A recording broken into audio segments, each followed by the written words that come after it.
சங்கீதம் 73:2.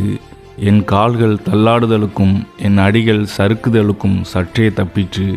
துன்மார்க்கரின் வாழ்வை நான் காண்கையில் வீம்புக்காரர்களாகிய அவர்கள் மேல் பொறாமை கொண்டேன். மரண பரியந்தம் அவர்களுக்கு இடுக்கண்கள் இல்லை, அவர்களுடைய பலன் உறுதியாயிருக்கிறது. நரர்படும் வருத்தத்தில் அகப்படார்கள், மனுஷர் அடையும் உபாதியை அடையார்கள். அவர்கள் கண்கள் கொழுப்பினால் எடுப்பாய் பார்க்கிறது, அவர்கள் இருதயம் விரும்புவதிலும் அதிகமாய் நடந்தேறுகிறது. இன்றைக்கு இந்த வசனத்தை கேட்டுக்கிட்டிங்கன்னா கர்த்தர் உங்களை பார்த்து தான் இந்த வார்த்தைகளை சொல்கிறாரு. நீங்கள் நினைக்கலாம், என் கால்கள் தள்ளாடுதலுக்கும் என் அடிகள் சறுக்குதலுக்கும் சற்றே தப்பிச்சு அப்படின்னு சொல்லிட்டு சங்கீதக்காரர் சொல்கிறார். நம்ம செய்யக்கூடிய எல்லா காரியங்களையும் பார்த்திங்கன்னா நமக்கு பார்த்திங்கன்னா இடரல்கள் தான் அதிகமாக வருது இல்லையா? ஆனால் பாருங்கள், துன்மார்க்கருடைய வாழ்க்கையை நம்ம பார்க்கும்போது வீம்புக்காரர்களாகியா அவங்க மேலே நம்ம பொறாமை கொள்கிறோம் இல்லையா?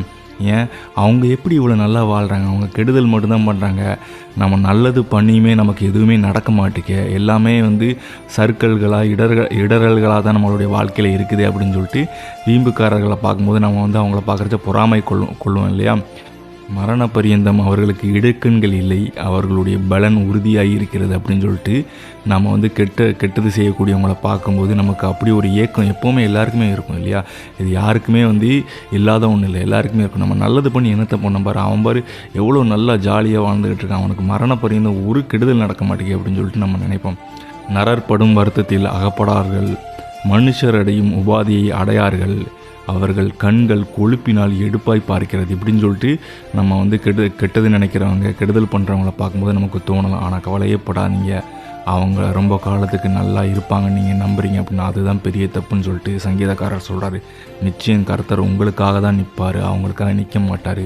அவங்களுடைய வாழ்க்கையில் உள்ள எல்லா நல்ல விஷயங்களும், நல்லா நடக்கிற மாதிரி தெரிகிற விஷயங்கள் எல்லாமே ஒரு நாள் பார்த்திங்கன்னா கொஞ்சம் கொஞ்சமாக அழிஞ்சு போய் அவங்க காணாமே போயிடுவாங்க.